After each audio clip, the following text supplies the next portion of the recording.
El marco institucional y operativo de la gestión integral de riesgos y del cambio climático a diferente escala.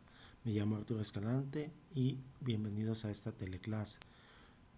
Esta teleclase se basa en dos convenciones, la Convención Marco de las Naciones Unidas para el Cambio Climático y el Marco de Sendai para la Reducción de Riesgos de Desastres 2015-2030. Al cumplirse 20 años de la Convención Marco de las Naciones Unidas para el Cambio Climático, el secretario general de las Naciones Unidas, Ban Ki-moon, reafirma el objetivo principal de estabilizar la concentración de gases de efecto invernadero en la atmósfera para evitar que el clima se siga perjudicando. La Convención Marco en la actualidad, como puede verse en el mapa, es a nivel mundial y 195 países la han ratificado. Como antecedente se tiene que en el año 80 se demuestra la existencia entre un vínculo de las emisiones antropogénicas de los gases de efecto invernadero y el cambio climático mundial. En 1990, la Asamblea General de las Naciones Unidas crea el Comité Intergubernamental de Negociación de una Convención Marco sobre Cambio Climático. En mayo de 92 se aprueba en Naciones Unidas el texto de dicha convención y en la Cumbre para la Tierra en Río de Janeiro se abre para su firma 1992 y entra en vigor en 1994.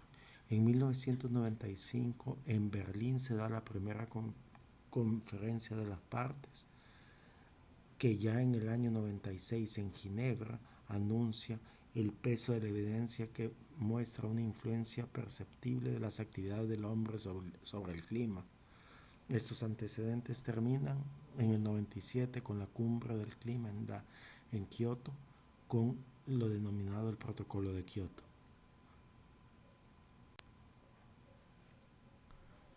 Los principios de la Convención Marco consideran el beneficio de generaciones presentes y futuras, y la base para lograrlo es la equidad y la conformidad de sus responsabilidades comunes, pero diferentes a sus respectivas capacidades. Es decir, al hablar de equidad se refiere a que no todos los países tendrán las mismas capacidades para poder hacer frente a los compromisos que adquieran. Los países miembros deberían proteger el sistema climático. El segundo principio considera las necesidades específicas de los países en desarrollo, su necesidad de desarrollo. Tomar las medidas de precaución para prever, prevenir y reducir al mínimo las causas de cambio climático y modificar sus efectos adversos. Se tiene derecho al desarrollo sostenible y se debería promover. Cooperar en la promoción de los sistemas económicos internacional y abierto que propicia el crecimiento económico y el desarrollo sostenible. Se consideran como gases de efecto invernadero los principales: el vapor de agua, que es el más abundante y que su presencia se debe a las altas temperaturas que se tiene; el dióxido de carbono, que puede deberse a procesos naturales como erupciones volcánicas, pero principalmente a actividades humanas como la deforestación, el cambio de uso del suelo, el uso de combustibles fósiles. Se estima que el CO2 ha incrementado en un 43% su concentración durante la revolución industrial hasta la fecha. El metano es un gas de hidrocarburo de origen natural y también resultado de las actividades humanas, como relleno sanitario, la agricultura, ganado, entre otros. También se tiene el óxido nitroso, que es un gas de efecto invernadero producido principalmente por fertilizantes, usos de combustibles fósiles, inclusive el uso de combustibles de biomasa. Y finalmente, como de los principales gases, los clorofluorocarbonos, compuestos sintéticos que son de origen industrial. Estos también son regulados para evitar el deterioro de la capa de ozono. Bajo esto, el objetivo de la Convención Marco plantea que hay que cuantificar el grado de contribución de las actividades humanas y de algunos procesos naturales relacionados con la emisión o fijación de estos gases de efecto invernadero. y ayudar a establecer programas y políticas para su mitigación. De esta manera, la cuantificación de los gases de efecto invernadero se realizan por sectores, calculando la cantidad que estos generan por la fuente que los origina. Se tienen identificado diferentes sectores, por ejemplo, el energético, el de procesos industriales, el agropecuario, el de cambio de uso de suelo, el de desechos. En el caso de los sectores de procesos industriales, se plantea que la emisión de CO2 se debe calcular cuantificando la producción nacional de cemento, cal, entre otros, que permita calcular las cantidades probables de gases emitidos en base a la tecnología que los países utilizan. En El Salvador, en 1994, se tiene que los sectores que generan más gas de efecto invernadero era el sector de energía y el de cambio de uso de suelo o silvicultura. De estos, el CO2 representa casi toda la totalidad de los gases. En la actualidad, estos sectores siguen siendo los más afectados, aunque empiezan a aumentar la cantidad de emisiones otros sectores como el de desechos. Estas emisiones de gases de efecto invernadero han venido creciendo en el sector de energía, agricultura y desechos. Como puede verse en la gráfica, del año 2000 al 2005 se muestran incrementos, pero hay un decremento en el sector de cambio de uso de suelo. Este podría explicarse por la entrada en vigencia de la Ley de Medio Ambiente, que permitió un uso adecuado del suelo y detuvo el cambio que venía dándose antes de su ratificación. Al comparar la cantidad de toneladas de CO2 que se emiten a la atmósfera por habitante, se puede observar que en países como El Salvador los aportes son pequeños comparados a cantidades de otros países, a pesar de sus tecnologías adecuadas y más eficientes, que el problema mundial se debe a países con poblaciones grandes y con modos de vida que generan mucha cantidad de CO2. Al final, los gases de efecto invernadero son precursores de cambio climático que han venido a cambiar la variabilidad climática, de tal manera que ahora son más frecuentes las tormentas intensas de corta duración que afectan de mayor manera el territorio nacional. En el caso de El Salvador, por su geografía y las formas de drenaje, esas tormentas causan mayores daños. La depresión tropical 12E mostró valores de lluvia nunca vistos en todo el territorio nacional. Se rompieron récords en duración, promedio de lluvia, acumulados máximos. También a nivel regional se tiene la Estrategia Regional de Cambio Climático, que como objetivo busca contribuir a prevenir y reducir los impactos negativos del cambio climático mediante el aumento de la resiliencia y de la capacidad de adaptación, a fin de reducir la vulnerabilidad humana, social, ecológica y económica, crear las capacidades para incidir y contribuir en la reducción de las amenazas climáticas y además contribuir voluntariamente a la reducción de emisión de gases de efecto invernadero según lo que permitan las circunstancias nacionales. Estas estrategias de mitigación en El Salvador se plantean como por sectores, ya sea el de generación de electricidad, el sector residencial, el de transporte, el sector de desechos, y las acciones posibles van como sustitución de fuentes, uso de las energías renovables solar, eólica, hidroeléctrica, biomasa, biocombustible, gas natural. Se plantea la eficiencia energética, uso racional y eficiente de la energía, la captura del metano. También, por ejemplo, en el sector transporte, de forma específica en El Salvador, se está planteando que la reducción de los gases de efecto invernadero debe pasar primero por el ordenamiento del tráfico vehicular, por nuevos modos de transporte, buses articulados, por ejemplo, fomentar el uso del transporte público y desincentivar el uso de vehículos, utilizar vehículos más eficientes, el mantenimiento periódico de los vehículos, la promoción de vehículos de transporte monomotorizado, múltiples formas de transporte, de modos de transporte, etcétera. Y en las estrategias de adaptación, ya no de mitigación a cambio climático, por ejemplo, en el sector agricultura, estas estrategias de adaptación plantean un ajuste de las fechas de plantación y de las variedades de cultivo, reubicación de cultivos, mejora de la gestión de la tierra, por ejemplo, el control de la erosión, la protección de los suelos mediante plantación de árboles. En el marco de políticas básicos se plantea la parte del I+D, la formación, la creación de capacidades, el aseguramiento de cultivo, los incentivos financieros como medidas de adaptación.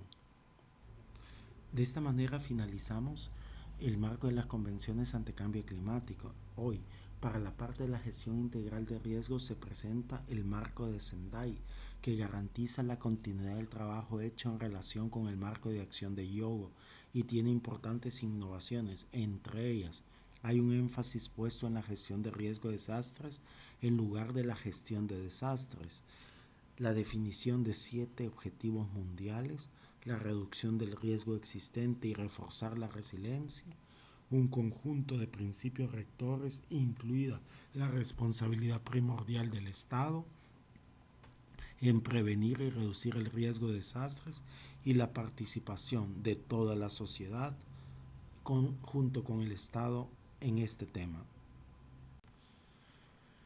El marco de acción de Hyogo, desde su adopción en 2005 se han logrado avances en la reducción de riesgo de desastre a todo nivel. Ha sido un instrumento importante para la sensibilización del público y las instituciones para garantizar compromisos políticos. Pero a pesar de esos avances, se acepta que se han generado nuevos riesgos, hay un incremento constante en las pérdidas relacionadas con los desastres, con un considerable impacto en los ámbitos económico, social, sanitario, cultural, ambiental, a corto, mediano y largo plazo, y en especial a nivel local y comunitario.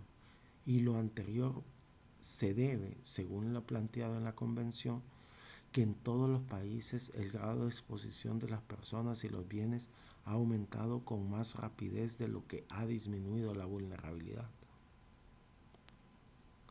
En el marco de acción de Hyogo se han planteado directrices fundamentales para la reducción de riesgos de desastres, pero existen varias carencias en cuanto a los factores de riesgo subyacentes en la formulación de los objetivos y prioridades de acción y en la necesidad de promover la resiliencia a los desastres a todos los niveles y en asegurar que se cuente con los medios de aplicación adecuados. En este aspecto, el marco Sendai se plantea metas para el 2030 como las siguientes. Primero, reducir considerablemente la mortalidad por desastres, reducir considerablemente el número de personas afectadas a nivel mundial, reducir las pérdidas económicas causadas directamente por los desastres, reducir considerablemente los daños causados por los desastres en las infraestructuras vitales y la interrupción de los servicios básicos, incrementar considerablemente el número de países que cuenten con estrategias de reducción de riesgo de desastres a nivel nacional y local, mejorar considerablemente la cooperación internacional para los países en desarrollo, mejorar considerablemente la cooperación para los países en desarrollo, incrementar considerablemente la disponibilidad de los sistemas de alerta temprana sobre amenazas múltiples. Los principios rectores del marco de Sendai plantean que cada Estado es responsable de prevenir y reducir el riesgo de desastres. Y esto inclusive el Estado, al ser responsable, puede buscar los apoyos internacionales cuando considere necesario. B. Las responsabilidades deben ser compartidas por los gobiernos centrales, las autoridades y los diferentes sectores de la población. C. La gestión de riesgos de desastres está orientada a la protección de las personas, sus bienes, salud, medios de vida y bienes de producción. Aquí nuestras sociedades latinoamericanas, nuestras personas expuestas a riesgos, no solo tenemos que plantear salvar sus vidas, sino también sus bienes, ya que un desastre en ellos significa empezar de nuevo. La reducción del riesgo literal de desastres requiere la implicación y colaboración de toda la sociedad. No solo es el Estado el encargado de este tema. La reducción y gestión del riesgo de desastres depende de los mecanismos de coordinación en todos los sectores. Aquí se plantea que la responsabilidad, como se dijo anteriormente, es compartida y la única manera de poder avanzar. F. El trabajo de orientación y de coordinación de los gobiernos nacionales y federales sigue siendo esencial, pero se plantea necesario en Sendai empoderar a autoridades y comunidades locales. Es decir, si no se da este empoderamiento a nivel local, es difícil caminar en la reducción del riesgo de desastres. A pesar del alcance de esto, puede tener los factores de riesgo de desastres, se plantean que deben comprenderse las características locales y específicas para lograr su reducción. Aquí se tiene que se debe conocer lo local, la problemática que afrontan para poderle buscar soluciones. J. Enfrentar los factores subyacentes de riesgo de desastres mediante inversiones públicas y privadas. K. En la fase de recuperación, rehabilitación, reconstrucción después de los desastres, es fundamental prevenir nuevos desastres. Aquí se trata de reforzar, es decir, que lo dañado era débil para ese nivel de amenaza y por lo tanto deberá ser mejor en el futuro. L. Una alianza mundial eficaz y significativa y un mayor fortalecimiento de la cooperación internacional. M. Los países en desarrollo, en particular los países menos adelantados, los pequeños estados insulares en desarrollo, los países en desarrollo sin litoral y los países africanos, así como los países de ingresos medianos y otros países que enfrentan problemas específicos de riesgo de desastre necesitan apoyo suficiente, sostenible y oportuno, incluso con financiamiento, transferencia tecnológica y creación de capacidades de los países desarrollados. Estos principios llegan a plantearse entonces con acciones que se priorizan en el marco de Sendai en 4 grandes partes. La primera prioridad es que se comprenda el riesgo de desastres. La segunda, fortalecer la gobernanza. La tercera, invertir en la reducción de riesgos. La cuarta prioridad, aumentar la preparación para casos de desastres a fin de dar una respuesta eficaz. La prioridad 1 se plantea que la gestión de riesgos de desastre debe basarse en una comprensión del riesgo de desastres, todas sus dimensiones de vulnerabilidad, capacidad, exposición, personas y bienes, características de las amenazas.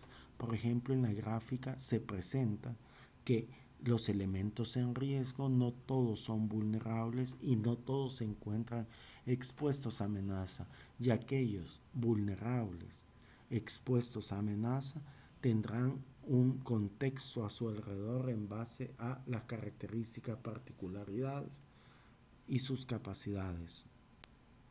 En la prioridad 2, la gobernanza se vuelve clave para la adecuada gestión de riesgos de desastres a toda escala. Además, adicionalmente, permite garantizar la coherencia de los marcos legales y ayuda a incentivar a los diferentes sectores, públicos, privados, para adoptar las acciones.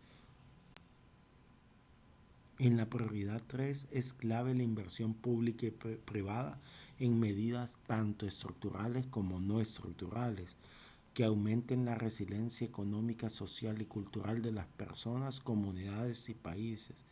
Esto impulsará la innovación y crecimiento, haciendo que sean rentables en el aseguramiento de salvar vidas, prevenir, reducir pérdidas, asegurar la recuperación y rehabilitación efectiva. Como se puede ver en esta figura, se puede trabajar en mover la exposición, en cambiar la cantidad de elementos expuestos y cambiar o reducir la vulnerabilidad de estos elementos, y se estará actuando en el riesgo.